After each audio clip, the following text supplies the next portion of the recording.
So thank you for joining me. I'm going to do my best to explain to you Feast of Trumpets, or Rosh Hashanah, which begins this evening.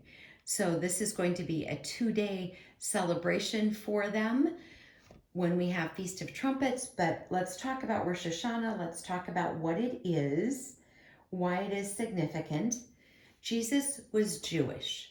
So as a person who goes to a non-denominational home church, I want to understand these Jewish feasts and festivals because Jesus was Jewish. Jesus believed everything about Judaism, the Jewish faith. He would have gone to Jerusalem for Passover. He would have gone there for Pentecost because Jewish males were required to go to Jerusalem for Passover, for Pentecost, and Feast of Trumpets, which is now in the fall. Keep in mind that God says the day begins at sundown. So let's start here in Leviticus 23, verse 23 through 25. Here's what it says. Then the Lord spoke to Moses, saying, "Speak to the children of Israel, saying, in the 7th month, on the 1st day of the month, you shall have a Sabbath rest, a memorial of blowing of trumpets, a holy convocation. You shall do no customary work on it, and you shall offer an offering made by fire to the Lord." So we should understand this as best we can because Jesus would have participated in all of this. So 10 days from Rosh Hashanah is going to be Yom Kippur, and together these are called the high holidays.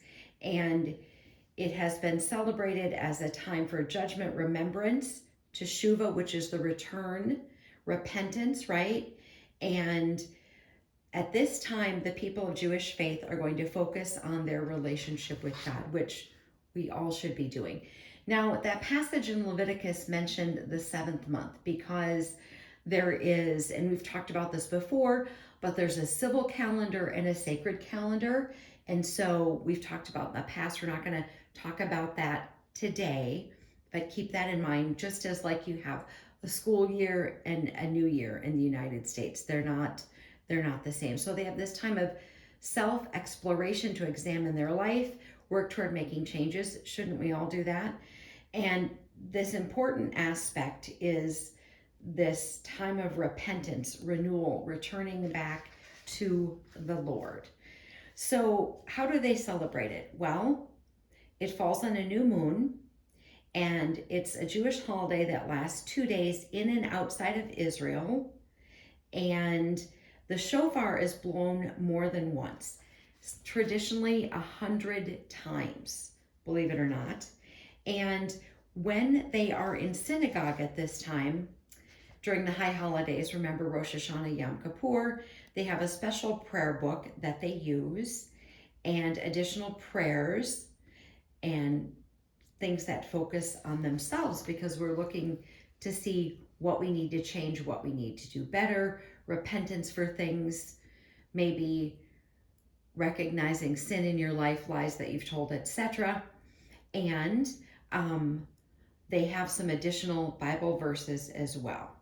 So what do I know about the shofar? Well, the shofar is only blown once a day during Elul and once on Yom Kippur, but Rosh Hashanah, they blow it a lot. Now, I don't know and cannot answer why in traditional congregations, if Rosh Hashanah is on the Sabbath, they don't blow the shofar, but the shofar actually has different sounds that it makes, which is interesting. And so those have different meanings, which you can look up. We're already over 4 minutes, but it's the beginning of this crucial process for Judaism, for people of Jewish faith, to realize, take responsibility for their actions, good and bad, bringing about in them this time of elevated thought process, how to begin again, how to renew, how to correct, etc. And I think that's something we all should be looking at quite actually. So I wanted to share that with all of you, that this is significant because Jesus was Jewish and the tenets of the Jewish faith, that is what he believed. Armor up, we ride at dawn. May God bless you as always. Have a great day.